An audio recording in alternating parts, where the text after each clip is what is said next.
મીટરનો જ્યારે ગુજરાતભરમાં વિરોધ થઈ રહ્યો છે ત્યારે સરકારે એ મીટરને લઈને બોલાવી છે બેઠક। ઉર્જા પ્રધાન કનુ દેસાઈની અધ્યક્ષતામાં બેઠક મળી છે। મુખ્ય સચિવ રાજકુમાર તથા ઉર્જા સચિવ અને અધિકારીઓ પણ હાજર છે। મહત્વનું છે કે વડોદરા, સુરત, સુરેન્દ્રનગર તમામ જગ્યાએ સ્માર્ટ મીટરનો વિરોધ થઈ રહ્યો છે।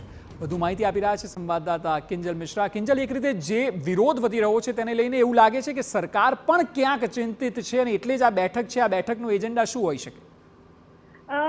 જો જે બેઠક છે એ અત્યારે કરી છે એનો મતલબ જ એ છે કે સરકાર દ્વારા જે પાયલોટ પ્રોજેક્ટ હતો, પાયલોટ પ્રોજેક્ટને જે રીતે અમલ કરવાનો હતો તેમાં ક્યાંક કાચું કપાયું છે।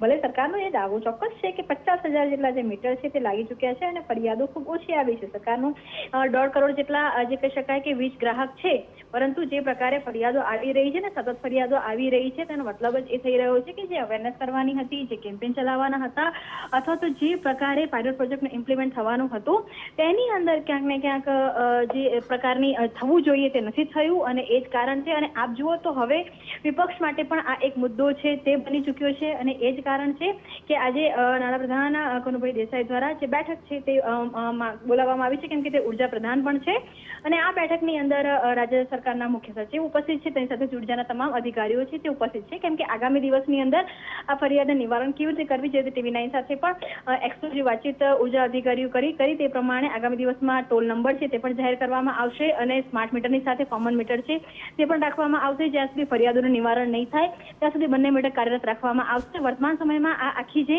સિસ્ટમ છે તે મરજિયાત છે, ફરજિયાત નથી, તો તમામ વસ્તુઓ લોકો સુધી કેવી રીતે પહોંચાડવામાં આવે તેની બ્લુપ્રિન્ટ શું હોઈ શકે તેની માટે જે આ બેઠક છે તેમાં ચર્ચા ચાલી રહી છે। જી બિલકુલ કિંજલ, આભાર સમગ્ર માહિતી બદલ। તો આ બેઠક સ્માર્ટ મીટરના વિવાદ વચ્ચે થઈ રહી છે એટલે ચોક્કસપણે એક બાબત છે કે જે પ્રકારે લોકોની સમસ્યાઓ છે તે સમસ્યાઓ પર સ્ટેન્ડ શું લેવું અથવા નિવારણ કઈ રીતે લાવવું, શું યોજના આગળ, કઈ રીતે યોજનાને આગળ વધારવી, તે તમામ મુદ્દા પર ચર્ચા આ બેઠકમાં થશે।